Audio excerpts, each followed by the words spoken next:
നമുക്കിന്ന് ഒരു റബ്ബർ മരം വെട്ടാം. എങ്ങനെയാണ് വെട്ടുന്നതെന്ന് നോക്കാം. ആദ്യം മുൻകാന കുത്തണം. എന്നിട്ട് ഒരു പൊക്കത്തിലുള്ളൊരു മരമാണ് നമ്മൾ വെട്ടുന്നത്. എന്നിട്ട് ചെറിയ ചെറിയ കഷ്ണങ്ങളായിട്ട് വേണം നമുക്കത് വെട്ടാൻ. ആദ്യം ഇടത് കൈ മുമ്പിൽ പിടിച്ച് വലത് കൈ പുറകിൽ പിടിക്കണം. ഉയരത്തിലുള്ള മരം ആയതുകൊണ്ടാണ് നമ്മൾ അങ്ങനെ ചെയ്യുന്നത്.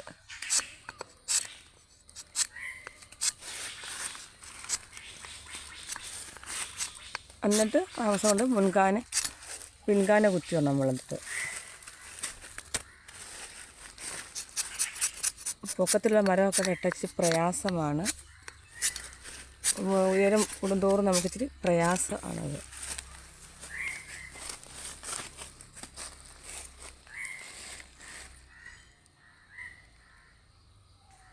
നല്ല പാലുള്ള മരമൊക്കെയാണ്. മുകളിലോട്ട് തോറും പാല് കൂടുതലാണ് വെട്ടാതൊക്കെ ഇട്ടേക്കുന്ന മരമാകുമ്പോൾ. നമുക്ക് ആദ്യം ഒട്ടുപാല് അതിൻ്റെ വള്ളിപ്പാല് വലിച്ചെടുക്കണം.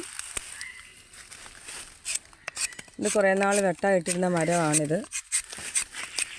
ചെറിയ ചെറിയ കഷ്ണങ്ങളായിട്ട് വേണം നമ്മൾ ചിരണ്ടി എടുക്കുന്നതായിരിക്കും. ഒരുപാട് പട്ടി എടുക്കാതെ ചിരണ്ടി എടുക്കുന്നതായിരിക്കും നമുക്ക് നല്ലത്.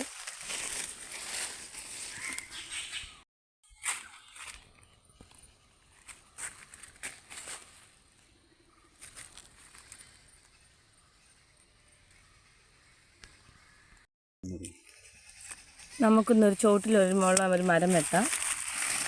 ആദ്യം തന്നെ നമുക്ക് ഒട്ടുപാല് വലിച്ചെടുക്കാം. ചെറിയ ചെറിയ കഷ്ണങ്ങളായിട്ട് വേണം എടുക്കാൻ. ചെറിയ ചെറിയ കഷ്ണങ്ങളായിട്ട് കത്തി നേരെയാണ് പിടിക്കേണ്ടത്. എന്നിട്ട് മുൻകാന കുത്തണം. കുറച്ച് മരങ്ങളൊക്കെ ഉള്ളെങ്കിൽ നമ്മൾ സ്വന്തമായിട്ട് വെട്ടുന്നതായിരിക്കും നല്ലത്. അല്ലെങ്കിൽ കിട്ടുന്ന മൊത്തം നമുക്ക് വെട്ടുകാർക്ക് കൊടുക്കാനേ കാണത്തുള്ളൂ.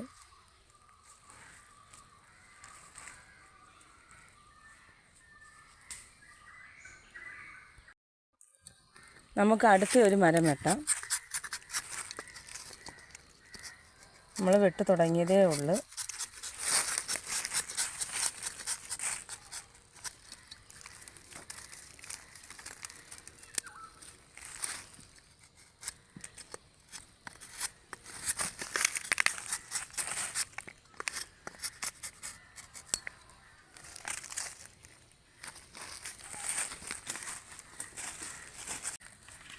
ഒരു വർഷം കൊണ്ട് വെട്ടുന്നില്ലായിരുന്നു.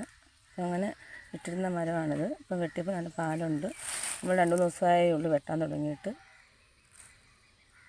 ഒന്നിരാടം വെട്ടുന്നതാണ് നല്ലത്. ഒന്നിരാടം വെട്ടുമ്പം പാലും കാണും, DRCയും കൂടുതലായിരിക്കും. മരം വെട്ടാം.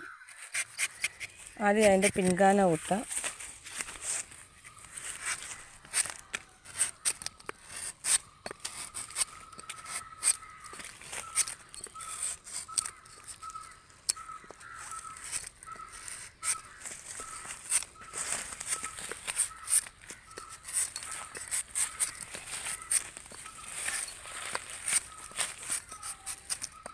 വലത് കൈ മുമ്പിൽ പിടിച്ച് വേണം, ഇടത് കൈ പുറകെ പിടിക്കണം.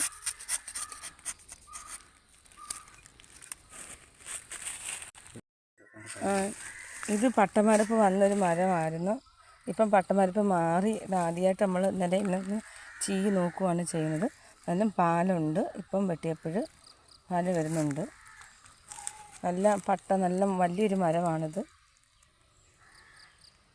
പാലൊഴുകി വരുന്നുണ്ട്. ചീകി വരുമ്പം പാല് കാണും.